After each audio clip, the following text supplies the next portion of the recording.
Good morning, girls. Here we are in my garden this morning for a cookery session, and today I would like to make stinging nettle oatcakes. And the reason I'm going to put stinging nettles in is they add a little sort of lovely touch. They're very good for you, and weirdly when they're cooked there's no sting. So I've picked some stinging nettles, which you will need to wear gloves because of course they will sting you, and then I've chopped them up. Now these are raw and chopped and they're not stinging me. So once they're all in tiny pieces, you'll be fine. Now the next thing you do, it's very windy out here, is you get some oatmeal. I have the recipe here which we will put on the website, and you're going to be using oatmeal and oats. Now they're all from oats, so we're using a medium oatmeal, which is like a fine flour, and pin oatmeal, which is like little tiny bits of grain, and that gives you the lovely bite in an oatcake.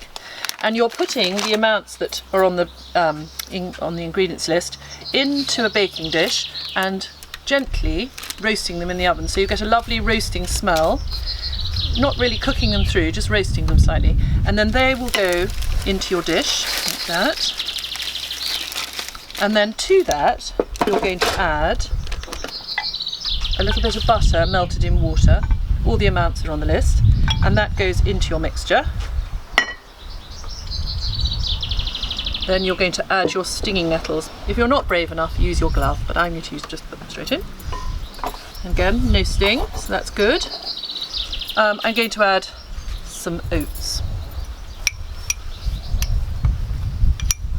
and a little pinch of salt and a little quarter of a teaspoon of sugar. So that all goes in together, very easy. Give it a good mix. Very windy. Now what you should end up with is a very damp, slightly rough textured mixture, which you're going to put out on the board and roll out. Now I'm just going to move this onto the board.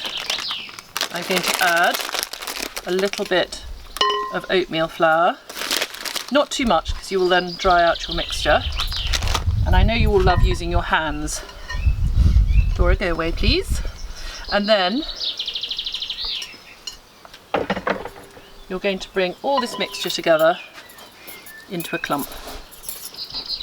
Now these biscuits are savoury and they're delicious with soup or with cheese, or give to your grandparents as a little present. Now you can see them. And you get your rolling pin and you roll out as carefully as possible. It's very temperamental, this mixture. It breaks and it flakes, so you just carefully roll it out till about 5 centimetres.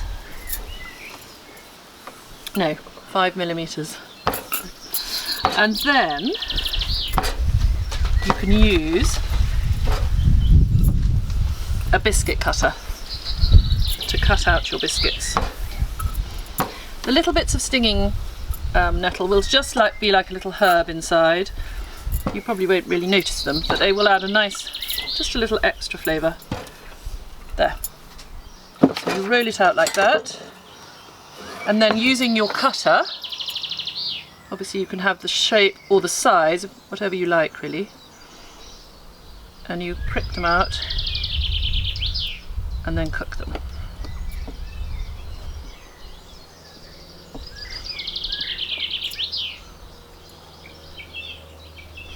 And those go in the oven for about 20 minutes.